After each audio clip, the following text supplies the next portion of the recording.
Good morning दोस्तों, स्वागत है आपका क्रेजी क्रिप्टो मिंटू में।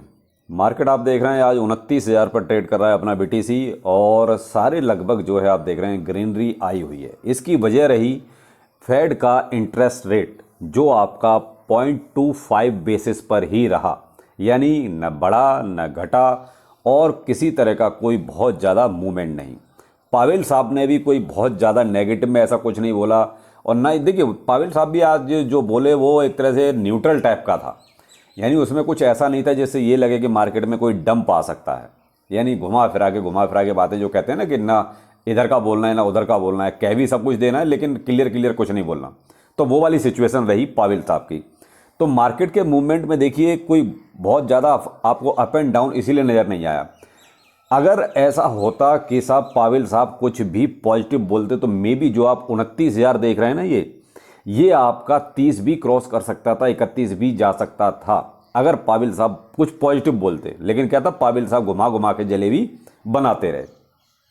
अब यहाँ देखिए, यहाँ हल्का सा ये देख रहे हैं आप, ये टाइम था आपका 9:30 का 9:15 का लगभग, और ये आपका टाइम लगभग वही 11:20 के आसपास का था जब एक तरह से ये अनाउंसमेंट होने वाला था। उस टाइम 28,700 के आसपास बीटीसी गया।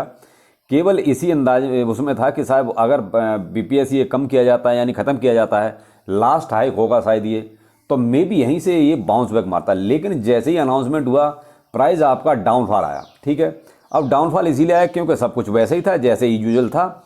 अब यहाँ अब वही है ना, देखिए बहुत से लॉन्ग और शॉर्ट तो लगे ही थे, लेकिन लोग उसमें भी थे, बुलिश भी थे और कुछ नेगेटिव भी थे कि भाई हो सकता है कि इतना ही रहे। ये तो अंदाज़ा था कि 0.25 बेस के आसपास ही रहेगा, लेकिन कुछ ये भी अंदाज़ा लगाया जा रहा था कि मे भी हो सकता है ख़त्म भी कर दें। लेकिन भाई देखिए इन्फ्लेशन अभी उनका जो 2% तक इनको लाना है वो तो अभी आया नहीं है, तो इसलिए देखिए ये भी चांस नहीं थे कि साहब 2.5 नहीं होगा, तो 2.5 ये तो कन्फर्म हो गया। ठीक है जी, यहाँ के बाद फिर वेल्स ने अपना गेम शुरू किया।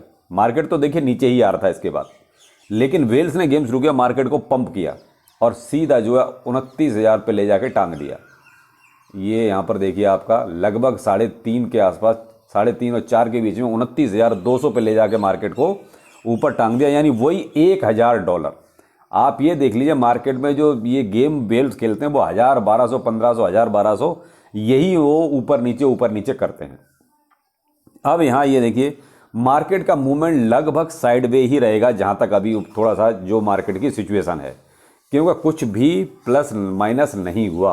अब यहाँ देखिए यूएस के स्टॉक मार्केट हुए, अब डिपेंड उन पे करता है। अगर यूएस के स्टॉक मार्केट में पॉजिटिविटी रहेगी, वहाँ इन्वेस्टमेंट आएगा, यानी वो थोड़े से ग्रीन होंगे, चाहे वो 1% ही हों। अगर यूएस के स्टॉक मार्केट आप अच्छी हालत में होंगे, अगर वो सही परफॉर्म करेंगे तो आपको क्रिप्टो मार्केट पर थोड़ा सा अच्छा इम्पैक्ट नज़र आएगा। लेकिन ये जो 29,000 पर गया है ये केवल मैनिपुलेशन है। आप यहाँ इसके फॉर्म में ना आए कि मार्केट जो है 29,000 चला गया है तो मार्केट की सिचुएशन अच्छी हो गई है, नहीं, ये आपका अभी किसी काम का नहीं है। देख लीजिए यहाँ आपको फोमो करने की ज़रूरत नहीं है कि मार्केट में देखिए इंटरेस्ट रेट नहीं बढ़ा है तो ये कोई बहुत ज़्यादा यहाँ से पंप करेगा, नहीं। अब डिपेंड करता है आपके स्टॉक मार्केट्स पर कि वो परफॉर्म कैसा करते हैं। तो ये तो देखिए केवल पंप डंप है, यहाँ आप इसी को बिल्कुल भी बुलिश मान के ना चलें, क्योंकि पावेल ने भी बहुत कुछ क्लियर नहीं बोला मैंने आपको और अभी इथेरियम में देखिए $1,900, यानी ये भी लगभग वही आप देख रहे हैं। मैं आपको दिखाता हूँ, देखिए ये भी हाल वही है। पहले देखिए मार्केट के ये बीपीएस आने से जैसे ही अनाउंस हुआ उसके बाद मार्केट नीचे आया और उसके बाद वेल्स ने इसको भी ऊपर टांग दिया। तो ये है सब मार्केट का हाल, जो कहीं ना कहीं मैनिपुलेशन होता ही है। और FOMC की जब मीटिंग का रिजल्ट आता है तो उससे पहले देखिए ये पंप डंप का खेल तो चलता है, इसमें कोई नई बात नहीं थी। और ना ही अब एक तरह से वो कहते हैं कि मार्केट को भी ये आदत हो गई है कि साहब जो ये रोज़ का ड्रामा है FOMC का या US का, ये सबको एक तरह से हजम हो गया है कि साहब ये सब तो चलता ही रहता है, इनका कोई नया कुछ तो है नहीं, सब पुराना ही वही सब ड्रामा करते रहते हैं। तो एक तरह से एक नया ड्रामा ही है और कुछ नहीं, हम इसको यही कहेंगे। हाँ, लेकिन ये है कि BTC थोड़ा सा ऊपर गया है तो आप ये देख सकते हैं कि जो है हल्के हल्के से कोई 2% की, आधा % कोई 1%, ये सब टोकन्स में थोड़ा सा आपका ट्रेंड अप ट्रेंड हो गया। अप ट्रेंड से मतलब ये है कि थोड़ा सा वो ग्रीन हो गए बस, बाकी ये कहो कि कोई बहुत ज़्यादा मूवमेंट आया है ऐसा नहीं है। तो यहाँ पर आपको अब थोड़ा सा वेट ही करना है कि आप थोड़ा वेट कीजिए मार्केट के और थोड़ा सा करेक्शन लेने का, बस यही कहेंगे हम तो कि अभी थोड़ा सा इसको और करेक्शन लेने दीजिए, ये और नीचे ही आएगा क्योंकि ये वेल्स के द्वारा टांगा गया है। अब ये कब आता है, ये वेट करने वाली बात है। अगर यूएस के स्टॉक मार्केट अच्छा परफॉर्म करते हैं, देखिए आज अब यह कम से कम आपको 24 घंटे का तो वेट करना ही पड़ेगा, तो 24 से 48 घंटे आप ये देख लीजिए कि अगर यूएस के स्टॉक मार्केट ने अच्छा परफॉर्म किया तो यूएस अपना ये क्रिप्टो मार्केट भी अच्छा परफॉर्म करेगा। तो मेरे से हो सकता है यहाँ से भी 30,000 की रेंज में भी चला जाए।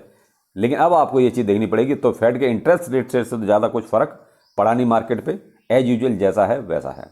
यहाँ पर एक नेगेटिव न्यूज़ और निकल के आ रही है, चलिए वो मैं आपको दिखाता हूँ। यहाँ देखिए एक नेगेटिव न्यूज़ में निकली है इसके साथ ही, और ये है the United State goes bankrupt on June 1, here's what next for crypto. देखिए ये जो है बहुत ही खतरनाक एक तरह से चीज़ हो गई, यानी 1 जून को ये कह रहे हैं कि साहब यूएस बैंकक्रप्ट हो सकता है। अब यूएस बैंकक्रप्ट क्यों होगा, उसकी वजह ये है कि इन्होंने जो लोन ले रखे हैं, अब इनके पास देने के लिए उतना पैसा नहीं है कि उस लोन को ये किस्त भी चुका सकें। यानी कि अमेरिका भी ज़रूरत से ज़्यादा लोन ले चुका है और उस लोन को देने के लिए इनके पास पैसा नहीं है। इसलिए अब देखिए the US treasury secretary has warned the United state about an event that could plug the country into bankruptcy by June. The country could default on its public debt if Congress doesn't raise the debt limit. अगर जो इनकी कांग्रेस है, जो इनकी कहते हैं एक तरह से पार्लियामेंट है, उन्होंने अगर डेबिट को बढ़ाने की, अगर लिमिट को बढ़ाने की इनको इजाज़त नहीं दी, तो देखिए अमेरिका जो है 1 जून को जो किस्त जाएगी उसमें डिफ़ॉल्ट कर सकता है। तो ये अमेरिका के लिए बहुत ही खतरनाक चीज़ है। एक तरह से इज्जत की बात है कि भाई इतना बड़ा देश और किस्त भी नहीं चुका सकता अपने लोन की। तो अब सारा का सारा दारोमदार इनकी कांग्रेस पर है कि वो इनकी जो लिमिट है उसको इंक्रीज करें। अगर ये इंक्रीज नहीं हुई बाई चांस, तो देखिए फिर एक पैनिक और अलग से क्रिएट होगा, ये फाइनेंशियल पैनिक क्रिएट होगा, यानी कि जो कहते हैं कि जो मंदी का दौर, तो ये कहीं ना कहीं फिर एक नया ड्रामा शुरू हो जाएगा जून से। तो देखिए ये कुछ आजकल जो चल रहा है ना, बड़ा ही पेचीदा हिसाब चल रहा है। तो यहाँ देखिए जब भाई उनकी ट्रेजरी ही बोल रही है इस चीज़ को, कोई और मई और जून अब ये भी थोड़ा सा टेंशन वाले ही रहने वाले हैं।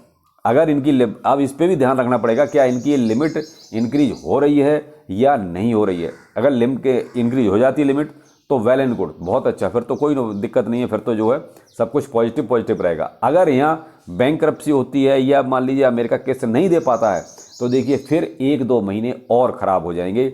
और इस न्यूज़ को भी आपको ध्यान में रखना पड़ेगा। और आज से 3 महीने पहले मैंने इस चीज़ पे आपको वीडियो बना के दिया हुआ है ऑलरेडी। तो जो मेरे रेगुलर व्यूअर हैं उनको बहुत अच्छी तरीके से इस चीज़ का पता होगा। 3 महीने पहले क्रेजी क्रिप्टो मिंटू चैनल पर ही वो वीडियो अवेलेबल है, आप देख सकते हैं। तो अब ये है आज का हाल। तो आप बस थोड़ा सा वेट कीजिए, अभी 24 से 48 घंटे मार्केट को दीजिए कि मार्केट का मूवमेंट कैसा रहता है, तभी उसके बाद ही थोड़ा सा मार्केट देखते हैं क्या चलता है। बाकी देखिए अभी मार्केट में बहुत कुछ नेगेटिव या पॉजिटिव नहीं है। तो चलिए दोपहर में फिर मिलते हैं किसी नए अपडेट के साथ। नमस्कार।